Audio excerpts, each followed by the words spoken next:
నమస్తే, welcome to Andhraprabha. నేను మీ విద్య.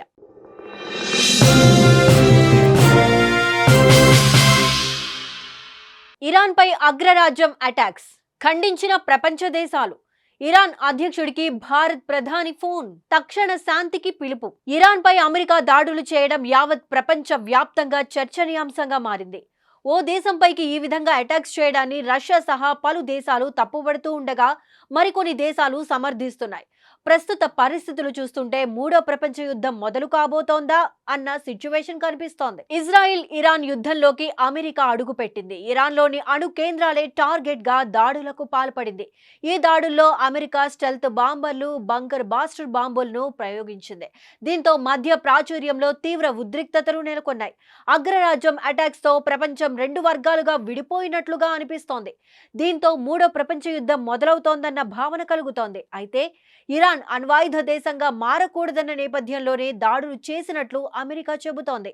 అగ్రరాజ్యం దాడులను బ్రిటన్ వంటి దేశాలు సమర్థిస్తుండగా రష్యా, చైనా, సౌదీ, పాక్ సహా పలు ముస్లిం దేశాలు తీవ్రంగా ఖండిస్తున్నాయి. అలాగే మధ్య ప్రాచ్యంలో కాల్పుల విరమణ కోసం రష్యా, చైనా, పాకిస్తాన్ దేశాలు ముసాయిదా ప్రతిపాదనను తీసుకువచ్చాయి. ఈ మూడు దేశాలు ఐక్యరాజ్యసమితి భద్రతా మండలి అత్యవసర సమావేశానికి ముందు తక్షణ బేషరతు కాల్పుల విరమణ కోసం ప్రయత్నించామని తెలుస్తోంది.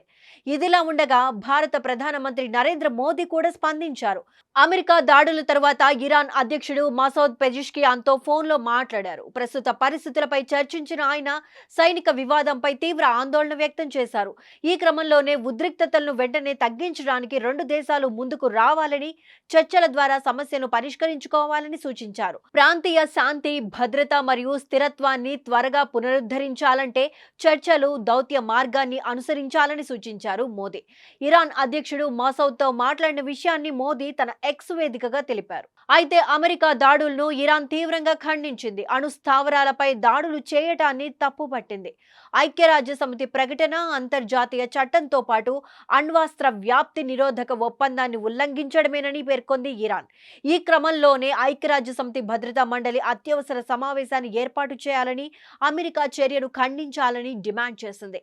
అలాగే అంతర్జాతీయ ప్రమాణాలను ఉల్లంఘించిన అమెరికా తన చర్యలకు బాధ్యత వహించాలని ఇరాన్ స్పష్టం చేసింది. అంతేకాదు, అమెరికాపై ప్రతీకారం తీర్చుకుంటామని చెప్పింది ఇరాన్. దీంతో పాటుగా ప్రపంచ ఆర్థిక రంగాన్ని కుదేలు చేసే నిర్ణయాన్ని తీసుకుంది.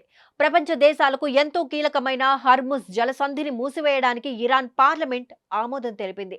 అలాగే అగ్రరాజ్యం అటాక్స్ తర్వాత ఇజ్రాయెల్ పై దాడులను మరింత ఉధృతం చేసిన ఇరాన్ అమెరికాపై ఎలాంటి చర్యలు తీసుకుంటుంది అనేది ఉత్కంఠంగా మారింది. మూడో ప్రపంచ యుద్ధం అన్నట్లుగా పరిస్థితి తీవ్రతరం కావడంతో ఇతర దేశాలన్నింటిలో కలవరం మొదలైంది.